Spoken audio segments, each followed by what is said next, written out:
और अगर सांप होगा तो सिंह की चाल नहीं चलने वाला। उनका स्वभाव जो है वो वैसा ही बने रहेगा, वो नियत रहेंगे, उसी पे नियति पे चलेंगे। उनका जो कुछ भी आप कंडीशनिंग करेंगे उस पे चलेंगे। वो कंडीशनड हो जाते हैं एटमॉस्फेयर से, उसी के मुताबिक वो रहते हैं। लेकिन एक मानव ही ऐसा है कि उसके अंदर गीदड़ भी होएगा और उसके अंदर सांप भी होएगा और सिंह भी होएगा और शेर भी होगा, राक्षस भी होएगा, भगवान भी होएगा। एक मनुष्य ही है क्योंकि वो स्वतंत्र है, क्योंकि वो फ्री है। उसको चाहे तो वो बुराई करे और चाहे तो अच्छाई करे, चाहे तो वो बिच्छू बन जाए और चाहे तो वो शेर जैसे गरजे। अब ये स्वतंत्रता परमात्मा ने इसलिए दी कि आपको अगर परमात्मा को जानना है तो बगैर स्वतंत्र हुए आप जान नहीं सकते।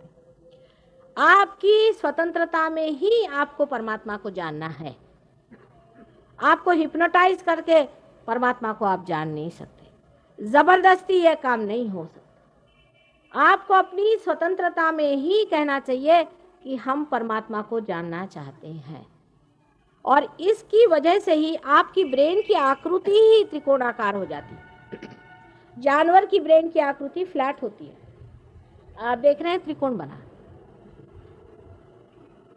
और इस त्रिकोणाकार आकृति की वजह से ही आप में बहने वाली शक्तियां चार होकर के बहती हैं, क्योंकि प्रिज्म के जैसा होता है, जैसे कि पिरामिड होता है उस तरह के होता है ब्रेन।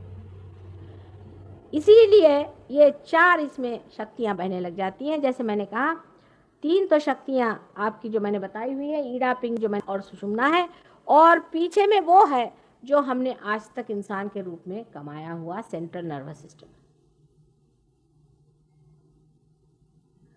ये चारों शक्तियां हमारे अंदर इसलिए बहने लग जाती हैं कि हमारे अंदर तीन परत, पिरामिड आपने देखा उसके तीन साइड्स होते हैं, प्रिज्म के तीन साइड्स होते हैं, और उसका एपेक्स एक होता है, उसका एक शिखर होता है जिसे कि कबीर ने शून्य शिखर कहा। उसके अंदर से कुंडलिनी गुजर के और इस त्रिकोणाकार अस्थि में बैठ जाती है। जब मनुष्य की मृत्यु हो जाती है तब यही कुंडलिनी उसके सर पे मंडराती रहती है और उसके सर से निकल जाती है, वही इसको गाइड करती है। और आत्मा भी उसके साथ,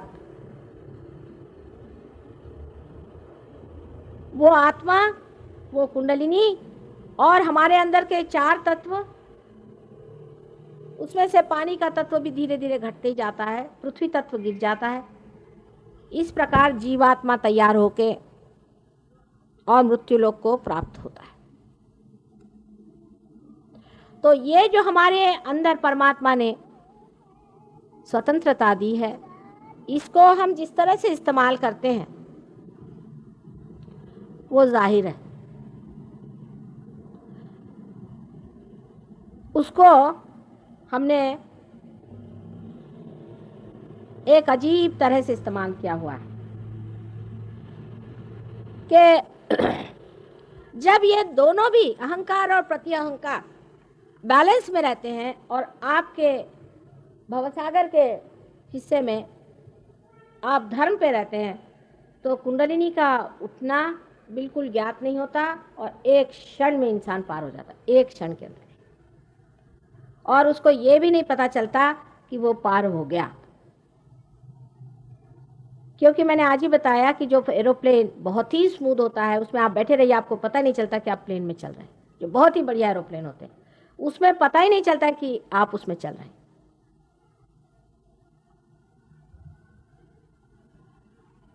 लेकिन जब आप अपनी स्वतंत्रता को ठीक से नहीं इस्तेमाल करते, माने पहले तो आप देख लीजिए कि हमारी लेफ्ट साइड की स्वतंत्रता को हम कैसे इस्तेमाल नहीं करते। एक तो आजकल के युग में किताबें छपने का एक धंधा निकल गया। उसको लगता क्या है, छाप खाने, आपके पास पैसा है, आप अपने किताबें निकालिए। किताबों पे किताबें, हर एक चीज पर, विशेषता भगवान पर और धर्म पर। हजारों किताबें लिख डाली, उसमें से अधिकतर अनधिकार है, अनधिकार बिल्कुल। गुरु नानक जी के समय में उन्होंने इस बात को महसूस किया कि हर तरह का आदमी छापा दे रहा है। उसी वक्त उन्होंने समझा था, इसीलिए उन्होंने जितने रियलाइज सोल्स थे उन्हीं की किताब ले करके गुरु ग्रंथ साहब बना दिया कि इसके अलावा और कुछ नहीं पढ़ो, और इसमें जो लिखा है वैसे आप व्यवहार करो। लेकिन उसमें भी घोटाला ही है, आप जानते हैं कि पढ़े जा रहे हैं, उसमें भी घोटाला हो गया। बाइबल लिखा गया, उसमें भी घोटाला हो गया, उसमें भी गड़बड़ है। कुरान लिखा गया, उसमें भी गड़बड़ियां हो गई। क्या वजह हो गई? क्योंकि हमारे अंदर इन किताबों से जो सुसंस्कार आने चाहिए थे वो आने की जगह कुसंस्कार हम लोगों ने ले लिया।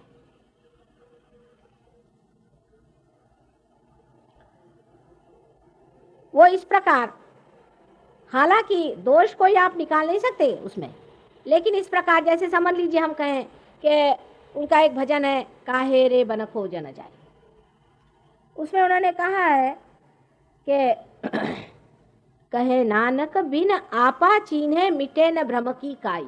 अब इससे ज्यादा और क्या वो कहते भाई कविता में? मतलब एक सादी बात कह दी कि आप सेल्फ रियलाइजेशन लीजिए, और इससे ज्यादा कुछ कहा जाता है? लेकिन अब वो बैठे रट रहे, नहीं तो अखंड पाठ करा रहे। अब जब मैं कहती हूँ कि नानक साहब से ज्यादा तो किसी ने साफ और लिखा ही नहीं है, और उसको भी लोग इसी तरह से कह रहे कि भाई उसको आपा चीने बगैर होता नहीं। समझ लीजिए आपके सर में दर्द है, हम लिख दें कि आप एक दवा ले लीजिए, अनासिन दवा ले लीजिए, समझ लीजिए, तो आप रटे जा रहे हैं अनासिन ले लो, अनासिन ले लो, तो क्या आपका सर दर्द जाएगा? इससे ज्यादा साफ और कुछ लिखने की बात है ही नहीं। हाँ, कृष्ण ने जरूर गीता में बहुत चलाया है, उसके भी अभी बताऊंगी मैं कृष्ण की बात। तो इस तरह से रट रट करके हमारी हम विशुद्धि खराब कर लेते हैं, लेफ्ट विशुद्धि। ये कंडीशनिंग है। फिर किसी किसी को मंत्र बोलने की बड़ी आदत है। एक साहब आए, कहले मैं गायत्री बोलता हूँ। मैं कहा किसने कहा आपसे बोलने को? कहले माता जी मैंने किताब पढ़ी, मैंने बोलना शुरू कर। अरे भाई किताब पढ़ी, किसने लिखी, क्या पढ़ी? गायत्री की तुमको जरूरत है या नहीं? क्यों बोल रहे हो गायत्री? गायत्री का क्या अर्थ है? कुछ समझ रहे नहीं? मैं तो गायत्री बोलता हूँ, और मेरे से भी बोल रहे हैं तो भी गायत्री बोल रहे हैं, वो चुप ही नहीं हो सकते। सबसे अच्छा उदाहरण इसका हरे रामा हरे कृष्णा वाले हैं। वो ऑक्सफोर्ड स्ट्रीट में इतनी बदतमीजी करते हैं, इतनी शर्म आती है उनके ऊपर में, धोती साड़ी पहन करके, ना धोती पहनाती ना साड़ी पहनाते, और वो बोदियां खरीद खरीद करके लगाते हैं, और सबसे रुपया ले ले करके बड़े बड़े होटल बना करके होटल चला रहे हैं। वो तो जो भी करें करें, मुझे कोई हर्ज नहीं है, लेकिन रात दिन वो बोलने से उनको कैंसर ऑफ द थ्रोट हो रहा है, और मेरे पास आते फिर ठीक कराने के लिए। तो फिर ये पूछते हैं कि माँ हम तो कृष्ण का नाम ले रहे हैं, आप करे कृष्ण कृष्ण यहाँ बैठे हुए हैं, फिर हमारा क्यों खराब हो गया? तुमको किसने अधिकार दिया इतनी बदतमीजी करने का, वहां जाकर के ऑक्सफोर्ड स्ट्रीट में इस तरह से उनको ऐसे चीपली इस तरह से बोलने का? क्या वो आपके क्या नौकर है?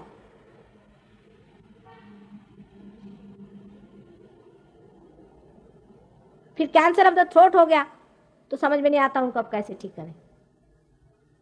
इसी तरह से मंत्र का प्रकार है। जब तक मंत्र प्रबुद्ध न हो, जीवित नहीं हो, वो एक मृत चीज को आप लेकर के बैठेंगे तो जरूरी है कि वो आपका जो विशुद्धि चक्र है उसे फेंकेगा। अब विशुद्धि चक्र पे श्री राधा कृष्ण का मंत्र कहना चाहिए, लेकिन प्रबुद्ध मंत्र होना चाहिए। प्रबुद्ध कैसे होगा? रियलाइज सोल ने अगर आपसे कहा है, वो भी आपको नहीं कहेंगे जब तक आपका थ्रोट नहीं खराब हो।